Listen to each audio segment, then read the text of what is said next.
Hey, what's up, y'all? It's TJ, the DJ, and we got a special guest in the building, Jahleel FaReal. Did I say that right? Tell me I Nah, it's all did. good. Jahleel FaReal. But Jahleel. that shit happen all the time. People butcher Man, my name all the time. My name really Jahleel. But when I was younger, I used to just be like, fuck it, let people call me Jahleel, whatever. So it is what dang. And I people, really tried to give it some flavor, you too. know what I I'm saying? fucked up. Nah, you did. Hey man, look, I recently had a show where people be messing up my names on the flyer and shit like that. So I mean, that shit happen all the time. I guess that's my curse for having such a difficult name or some shit like that. It's okay. Yeah, I had to go by TJ because, yeah, my name's Talia. So a lot of people be like, Nah, for sure. they're like, Talia. I'm like, TJ. How about that? Straight up though. Nah. So how you feeling? How Man, you doing? I'm feeling great, you know what I'm saying? Better than ever. I can't complain. How about yourself? I see y'all doing moving, good. you know what I'm saying? Pop Austin everywhere. Yes, it's been a vibe. Yeah, everyone's been tuning in. The love's real. Straight up, yeah. I'm good though. I'm chilling. Nice. Yeah, I've been seeing you moving and just you've been really grinding. I've been seeing all the magazines, and the radio stations. Yeah, It's shout dope. out 91.7, my boy Ryan over there at coop.org, Hip Hop Parade Radio. Show me mad love, so you know what I'm saying? Shout out my dog. But just trying to stay consistent, stay in my own lane, you know what I'm saying, and just make it happen. So I'm focused more than ever at this point, I feel like. Nice. Yeah, that's good to hear. So where are you originally from? I'm from Killeen, 254, you know what I'm saying? Kill City, baby. Graduated Ellison High School, them Eagles, you know what I'm saying? But yeah, I'm a Central Texas baby. Nice. Yeah. Hey, shout out to Texas on some real shit. We the best though. Yeah, straight up from the South. My dad, he from North Carolina, grew up in Enfield, North Carolina, super small town. So I was born in Killeen, and then like my first year we moved to North Carolina, and I was raised there till I was probably about 4 or 5, so my early years. And then we moved back down here to Killeen and pretty much been there ever since. So my parents were in the military, so luckily we ain't move around like everybody else did. We just stayed put in Killeen. So yeah. What would you say you liked more? Man, Killeen. Yeah. Enfield. I'm pretty sure nobody knows about Enfield or anything like that. But it's a dot on the map. It's super small. I'm pretty sure that joint it's like a period on a damn map for real. But it's dirt roads. It's bad though. Like the crimes there is bad. It's country. I mean, you could really kill somebody and get away with that shit out there in the country. So yeah, it's man, hilarious. yeah, I'm fortunate to be raised in Killeen. So I know that's kind of weird. Well, for me, it's kind of weird to say because Killeen, definitely got some edginess to it. So shout out to that for giving me that. But for the most part, yeah, I'm fortunate for it. Nice. That's good to hear because a lot of people be trying to talk a little down about Killeen, but I'm like, hey, every place has its good, every place got its bad. Killeen is it's a melting pot, talent, people, culture, everything, you name it. So, I think people coming out of Killeen definitely have a different approach to things, approach to life, approach to music and things like that, and have something to offer just because everybody there that you grow up with is from anywhere, you know what I'm saying? So, that's that. Yeah. Did you play any sports growing up? I played basketball. I ran track. I did it all the way up till high school. I didn't play when I got to high school. I did like AAU, so I played AAU basketball and I ran AAU track. I did track more seriously, so I did like I did the mile. I did 400, 800. And I did through the javelin too. Dang, that's intense. Yeah, I went to Junior Olympics to the Milk House out in Disney World, Florida. Probably like 2008 or something like that, for the Junior Olympics to do the javelin and 400, 800. How was that? I got my ass whooped. Really? Man, them people coming from them other countries, man, they smoked my ass, man. I thought I was hot shit, but Yeah, they train. Other countries are like the king of the distance running. Man, let me tell you, them Jamaicans came through. Them Kenyans. Yeah, Africans, it was a wrap. It was a wrap. And the heat didn't matter. It's humid out there in Florida. Like, man, they didn't care. Over here, heat exhaustion, they're good. Yeah, straight up. They was chilling. They was cool. Nice. That's really dope. So what did you think that was gonna be like your dream was to run track? I thought I was gonna be an NBA player. Yeah, nice. like when I was growing up, man, my crib was like the place to pull up to, like to play basketball. My mom would like really pull up and have like 30, 40 people outside our crib playing basketball, like for real, like real hoopers. Shout out my boy Royce O'Neal, just got traded to the Brooklyn Nets, you know what I'm saying, from the Nice. Utah Jazz. You know, grew up with him. He used to come hoop. We used to hoop at High Chaparral. So I used to be a real hooper, man. I thought I was really gonna make it, you know what I'm saying? But yeah, but shout out them boys, Royce, Corey Jefferson, you know what I'm saying, all them fellas. Yeah. So what did you, I guess, you decided to change your path from like being an NBA player and chose music. That sounds so funny to hear. Like I was really gonna be an NBA player. Hey, you never know. I've seen some like, hey, talents out there. I've never seen you play. Now we gotta pop a little video at the end of the interview. Man, hell no video, no. When did I come into music though? From that, I think music always was with me. Like I did poetry like when I was in high school, but it's something like I kept to myself. I ain't really like. You know, I was like a kind of a comical guy, like in school. I was a likable guy. I knew everybody knew me, but I just wasn't like the super popular dude. You know what I'm saying? I'm just little cute Jahleel. You know what I'm saying? Funny Jahleel, whatever.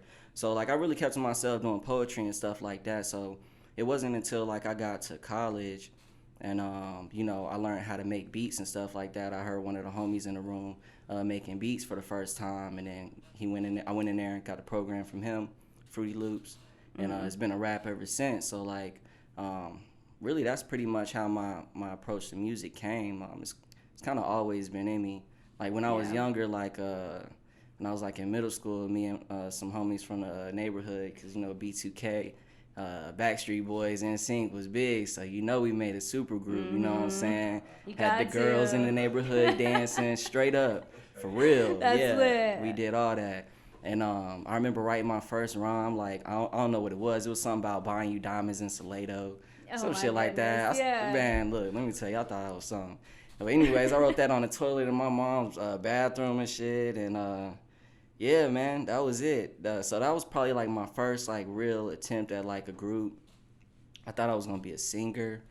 At the time, you know, I had like a little squeaky baby voice, so like I could hold like high notes and stuff like that a little bit. 106 and Park Heavy and shit like that. So like I really would go in the phone book and I call like record stores and leave like voicemails of me singing like Sammy, you know what I'm saying? That's and stuff real. like that.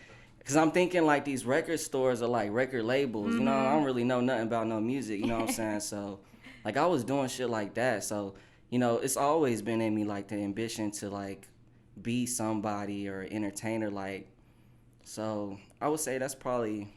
I guess there was really no star. I guess it was just always. It just there. happened, yeah. Yeah, and just over time, it's just kind of hard to avoid. Like all I kind of think about is like. Just music and what the next move is really. So yeah, and really creating. Yeah. So have you found your passion now? Yeah, most definitely. I mean, like even if like I work a regular 9 to 5 for the rest of my life, I still make music, you know what I'm saying? Like in the end, it's always been for me, you know what I'm saying? Like if nobody could like my music on this planet Earth, bro, and I still make music, I still jamming in my whip. It's therapeutic to me, you know what I'm saying? So yeah, man, it's definitely a passion.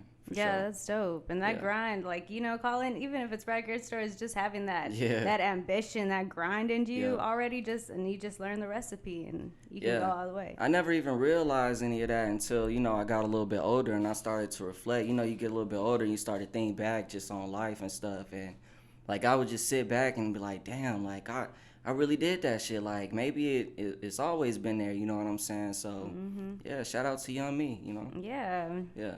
He would be proud. Nah, for real, though. For real. I reflect all the time. I think it's good to reflect. Like, sometimes I find myself getting off track with music. Like, you know, I really, really try to stay in my own lane, try to make my own sound. I produce all my music, essentially. So, I literally create my own sound. So, sometimes I can get lost in listening to other people for so long that I just forget my way. So, for the most part, I got to go back and just reflect, listen to old music, and just hear that passion, or you know what I'm saying, what I was going through in that time, to just get back that feeling, you know. So, Just realign. Yeah, that's deep. That's real. Yeah, straight up. So do you have any inspirations, let's say writing wise, and also your inspiration for making beats? I think writing wise, you know, it's just kind of like everyday life, really. You know, I'm not as crazy as I used to be. So, you know, I think my music kind of matured with me for the most part. You know, I still try to make like party tunes and stuff like that or whatever. But for the most part, you know, I think my music has matured with me. So damn, I done smoked that blunt. I done forgot. What did you said? Hold on, wait. Yeah, what did you say? No, yeah. What's your inspiration for writing? Oh yeah, that's the inspiration Yeah. for writing, just really everyday life and shit like that. Yeah. Really, so Storytelling. Yeah. Speaking from the heart for real. With making beats though, man, making beats can be a hit or miss for real. Like, really, those come like just at random moments. Like it could be it could be days or weeks where I just like I could sit there on my keyboard or whatever and be trying to come up with loops and sounds, and it just ain't hitting. But it could be weeks where it just does. So with beats, I mean, it's really no real true inspiration for me. I would say I kind of go with the flow. It's kind of just more of a vibe. Yeah. You know, so like right now, like I'm working like on like a jazz infused like rap project. I dropped my first single, Jazzy, and that's kind of like the first taste of it. So with that, like, you know, I try to like dive into like jazz songs, jazz samples, and things like that, just so I can like stay true to the sound, incorporate that for real. You know what I'm saying? So I would say, for the most part, that's probably an example of inspiration for me. Yeah, add in saxophone, some trumpets. Nah, straight up. I'd be saying it. I'm like, hey, if y'all just add in a little horns, a little Man, look, some here I'm and trying there. to bring back like some smooth vibes, like for real, like, you know what I'm saying, like that. Man, I love trap music, man. Gucci, man, like, I grew up on Guwap. You feel me? You know what I'm saying? Like Jeezy, all that shit, bro. Like, I know it's in my bones. Like, you know what I'm saying? I could rap that shit every single day. You feel me? But like, I feel like to create a real vibe, a real song, to get people moving without threatening them, you know what I'm saying? Or talking about how hard you is, you know what I'm saying? I think to do that is real talent, you know what I'm saying? Like, it really take a special skill to really tap into that and do some shit like that. So, you know, I think there's a lane for everybody. You know, like I said, I love trap music. I love street music. I make that shit too. But I think, you know, at the end of the day, like, for example, man, Ice Cube, one of Ice Cube's biggest song is He Had a Good Fucking Day. You know what I'm saying? And he come from the world's most dangerous rap group. You feel me? So, like, prime example, you know, Snoop Dogg, you know, doing the what is it, the little gospel joints and all that stuff, and still getting platinum records and shit like that. So I mean, like, you know, I'm just more into vibes. Yeah. And having that variety is really good because you just have more people to connect with. Yep, straight It's up. so real. And then you know, in that sense, you don't limit your opportunities. You know what I'm saying? Like, I want to perform in theaters, and I want to perform in little intimate situations. I want to go to a Loft Hotel and perform for their concert series for a mixed group of middle-aged white people or something like that. You know, demographic people think I can't touch, and show them, nah, I got that too. You know what I'm saying? So, you know, I just want to continue to show people I'm just not one-dimensional. I got a taste for everything. Yeah, I feel that. So what's your studio vibe like? Man, I record at the crib. I mainly record myself, engineer myself, but if I do, you know, I go rock with my boy Snooze out there in Houston. I rock with my boy with Kid Cali out there in Jim Cutter Studios out in McAllen. So shout out to them. But other than that, I mainly record to myself. I kind of think like, you know, I don't really need like no big studio. I think that's more for like show people like, okay, yeah, I'm working on like a project, you know, tap in, or it's more like a gimmicky thing, like there's some content, like I can spit a quick verse in the studio, it looks good type shit, get people to tap in. But for the most part, if I ain't gotta spend no money on no studio, I ain't gonna do that shit. I can do it myself. Yeah, it's all about the quality. If you can create that quality in your room, then why not? You just gotta have the juice. Now I went to school for engineering, so I mean audio engineering, so I mean I could tap into that a little bit. So so you got the ear. Yeah, for real. straight up. Yeah. Nice. So do you have a certain like routine before you start recording your songs? I'm on some Larry June shit. You know what I'm saying? I take my kid to school or something like that. You know, smoke a blunt in the morning, just vibe for a second. Then I might throw on a beat and get some shit going. Might drop a hook, might drop a verse, something like that. Come back to it later. So just some simple shit like that. For real. Going with the flow. I feel that. Yeah. So is it different from you preparing to perform? Man, with performing, man. So like I got my show October 20th out Payday LA. Shout out to my boy Prez. You know what I'm saying, out there, Los Globos. We gonna be on Sunset. Pop out LA. You know, it's a good time every time I'm in the city, straight up. But anyways, so with that one, that was October 20th, and I'm preparing for that one right now. You know what I'm saying? So I think preparation means everything.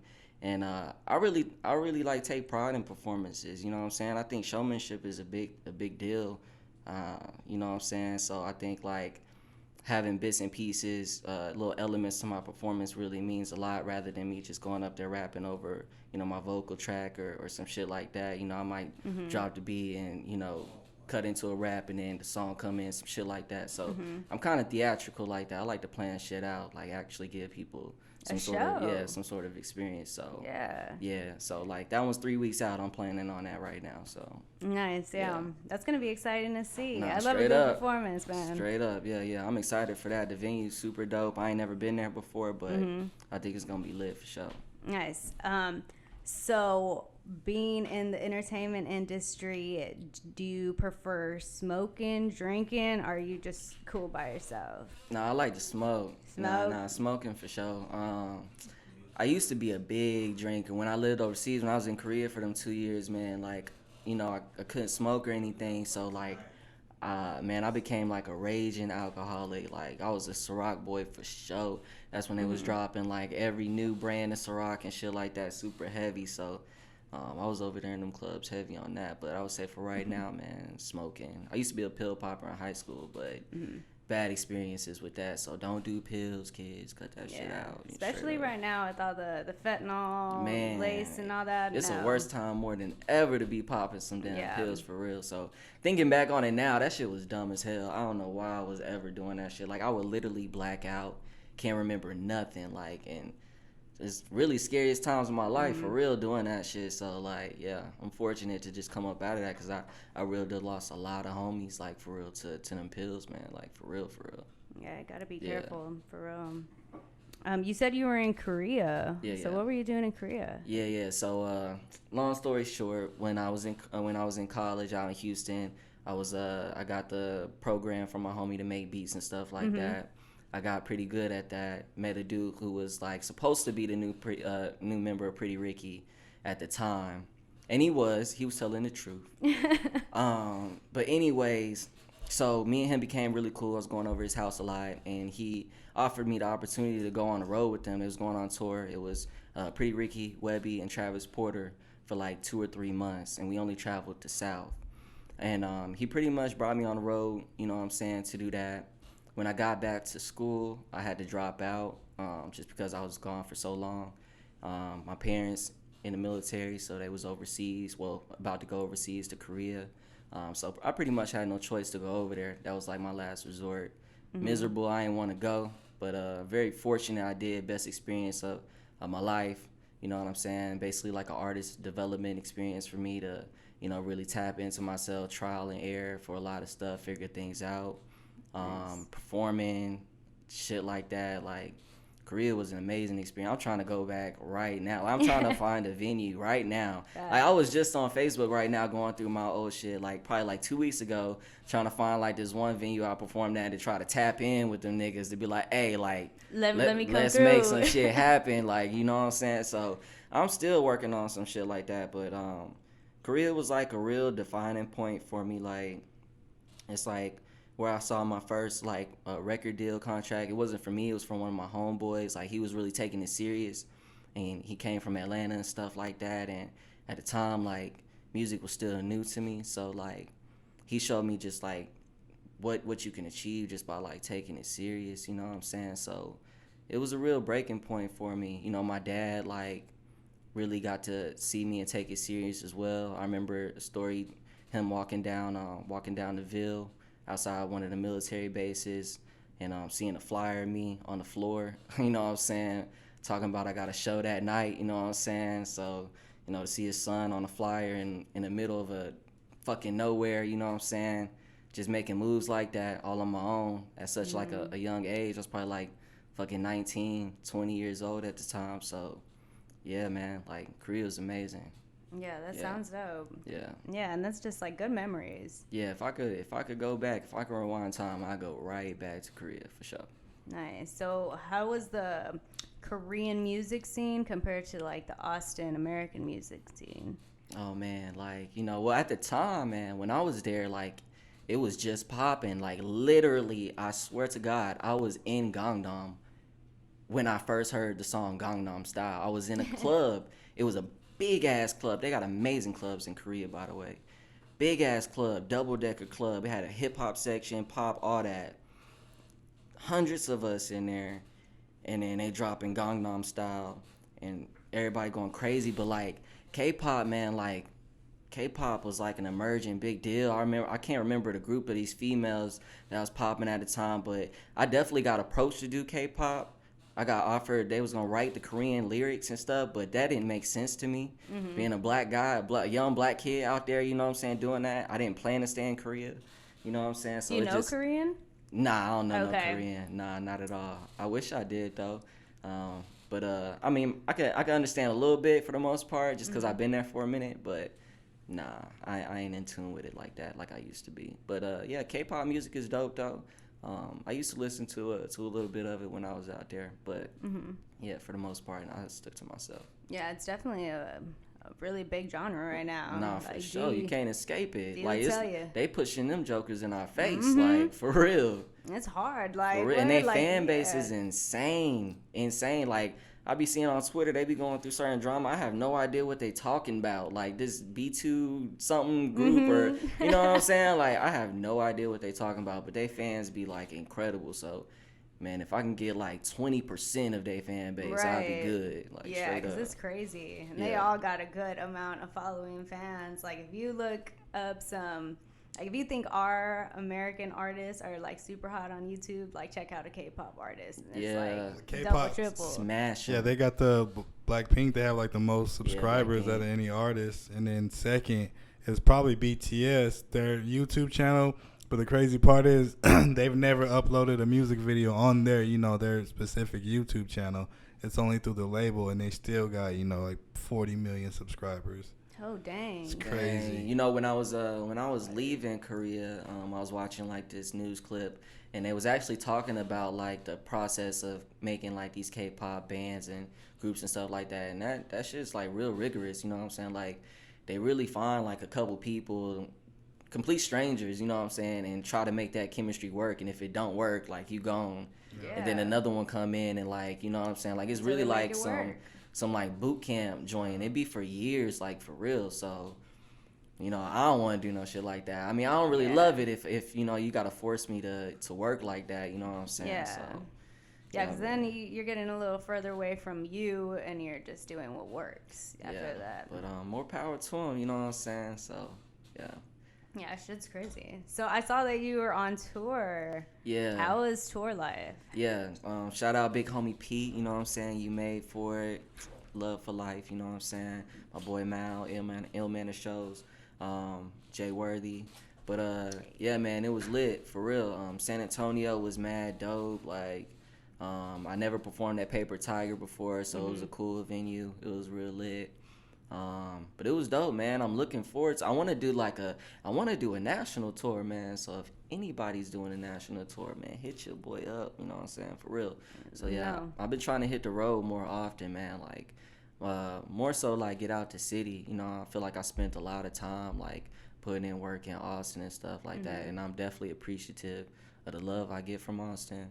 But like I definitely want to connect more with like people outside, so that's why I keep trying to go like to LA, New York, shit like that, the Bay Area, to tap in with them people. So yeah, man, it was lit. Yeah, I definitely see the Bay fucking with you. Like, Yeah. definitely fucking with the vibe. Man, everybody Definitely. think I'm from the West Coast, and I get it. Like, you know what I'm saying? I definitely get it. I mean, I hear it in myself. I don't know where it come from initially, to be honest with you. I mean, my aunt, she stay in Inglewood, like straight up smack dab, right on Normandy. So like, I used to visit like Cali, like all the time growing up, like staying like in Inglewood, South Central, and things like that for like a week or so, spending that with my auntie. So maybe that's where it comes from, but like. For the most part, I get that a lot, man. People think I'm from the Bay Area, I'm from the West Coast, And I really take that as a compliment for real, cause I love Bay Area music. I love West Coast music. You know what I'm saying? So, man, shout out to that. I keep that rocking. If anything, I'll just be what is it? I'll be the Southside Larry June or some shit. Jay Worthy. Shout out to them boys. You know what I'm saying? Turn Hey, up. making our own sound out here. You know, so Facts. Hey, yeah. you gotta stand out, right? Man, straight up, yeah. For real. So, what city is your favorite to perform in? Oh, you hit me with a doozy. You know, or who shows you the most love? Maybe that's easier. I'm gonna have to say McAllen showed me the most love probably ever, for real. Shout out like, to 956. yeah, shout out to the Valley, man. Like that was really the first time. Nah, I'm lying. It is the Valley. It's not the first time. I did a South by show where I headlined it, and that was real good.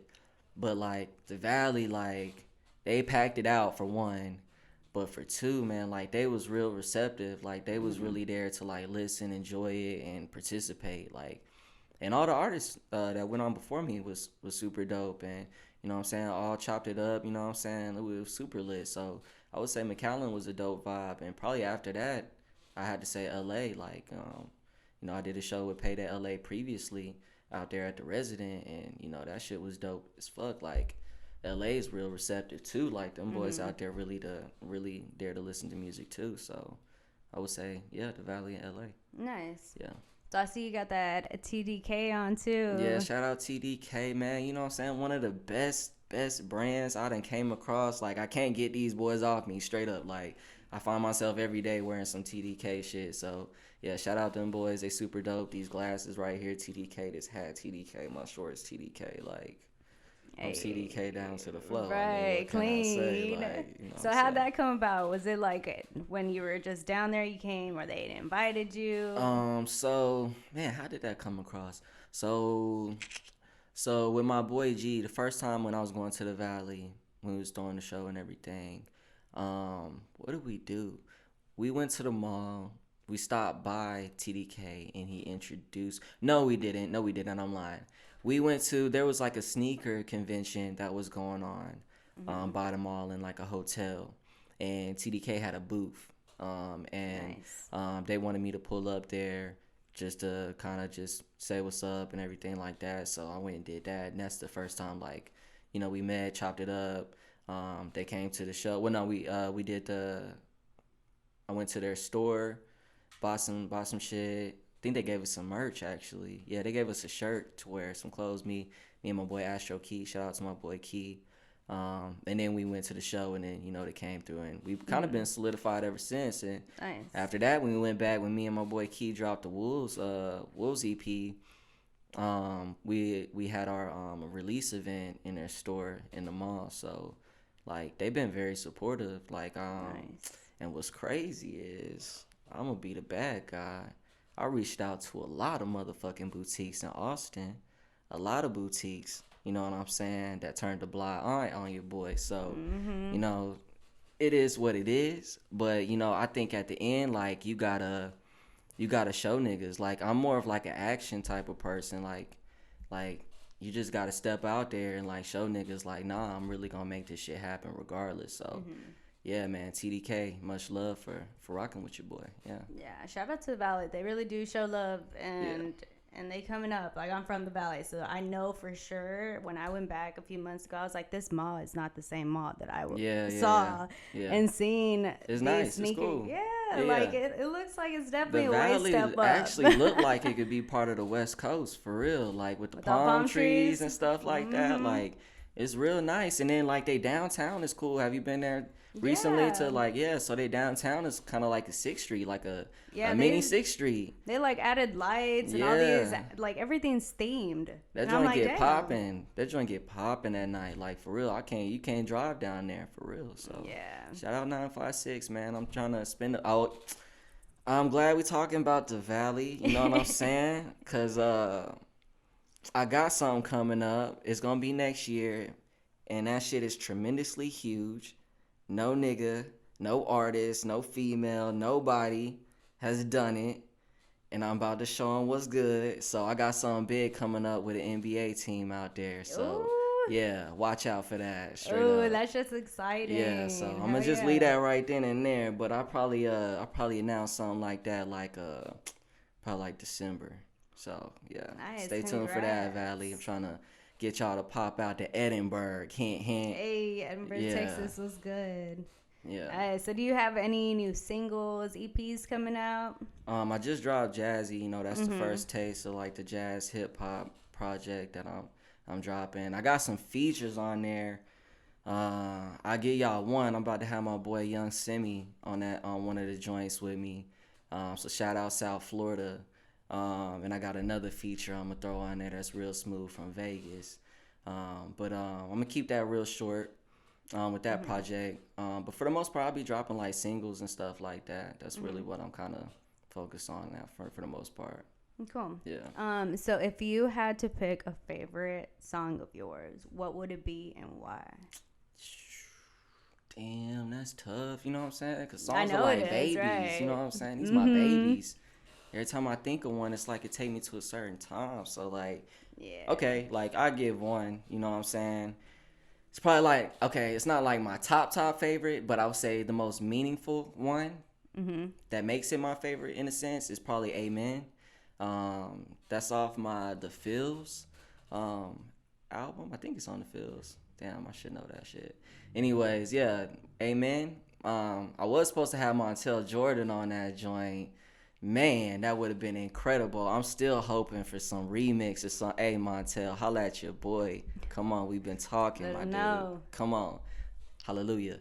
But anyways, man, I would say that for real, just because like I made that song like really from like a deep place. Like, you know, all these artists passing away, stuff like that, just things getting real crazy. And I think people take for granted, especially us as artists, like the talent that we had, the voice that we have, you know what I'm saying? So for that song, I just wanted to take the time out to thank God for the talent that he gave me and, you know, everything that he's given me so far, you know what I'm saying?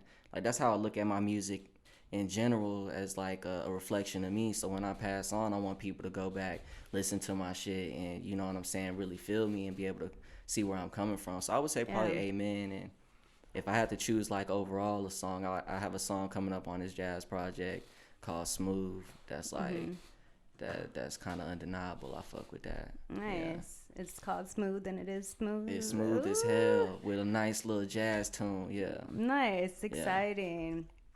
Yeah. So do you have any new shows or up and coming shows here in Austin that people can look out for? I mean, I just did the Dawa joint, the fundraiser. I think that was like my last like real joint in Austin for right now. I don't think I have anything else coming up in Austin. If you want to hit me up for Austin, hit your boy up. But for the most part, just the LA joint. After that, I was planning on kind of just chilling out. You know what I'm saying? Like, just falling back for a little bit until January or whatever, end of December. But yeah, not right now. I'm chilling. Nice. Yeah. Hey, there's always something like good about just like relaxing and getting back to you. Well, you need to for sure. So man, like if you staying consistent, you definitely gotta take some pauses, some time to chill back, to give people that quality they deserve. Yeah. Facts, yeah. The mental is important. Yeah, straight up. Yeah, so where can they find you? On Instagram, on Apple Music, Spotify, all that good stuff? Yeah, you can find me everywhere. All streaming platforms, Jahleel FaReal, JAHLEEL FAREAL. As simple as that. YouTube, Spotify, Apple. You know what it is. Holla at y'all. Hey, I like that. I like that. Shout out Nora, you know what I'm saying? Yeah. Heavy on the drink chairs, you know what I'm saying? I'm going to have to steal it. Oops. Holla at you, Yala. Yeah, nice. Up. Holla at you, Yala. We're going to have to work on that one. But I appreciate you coming in. It's been a vibe. Thanks for having me, for sure. Definitely. I appreciate y'all so much. Yes. Oh, wait. Before I wrap up, hey. Show 'em. I had to bring it back. Much love. Pop Austin Media, you know, is this still a one-on-one? It's one-on-one, you know what I'm saying? Big soldier vibes, you feel me? Drip Come check. on, stop playing with your boy. Come on, stop playing with you your boy. You see that orange? Pop Austin Media, you know what it is. Y'all already know the vibes. Yeah. We appreciate y'all tuning in. Make sure y'all follow, like, subscribe to Pop Austin Media, and check out all of our interviews and show love. All right, we'll see you next time. We out. Thanks for tuning in to our latest interview. Make sure y'all check out the Pop Austin Media page, like, comment, and don't forget to subscribe. And we'll see you next time.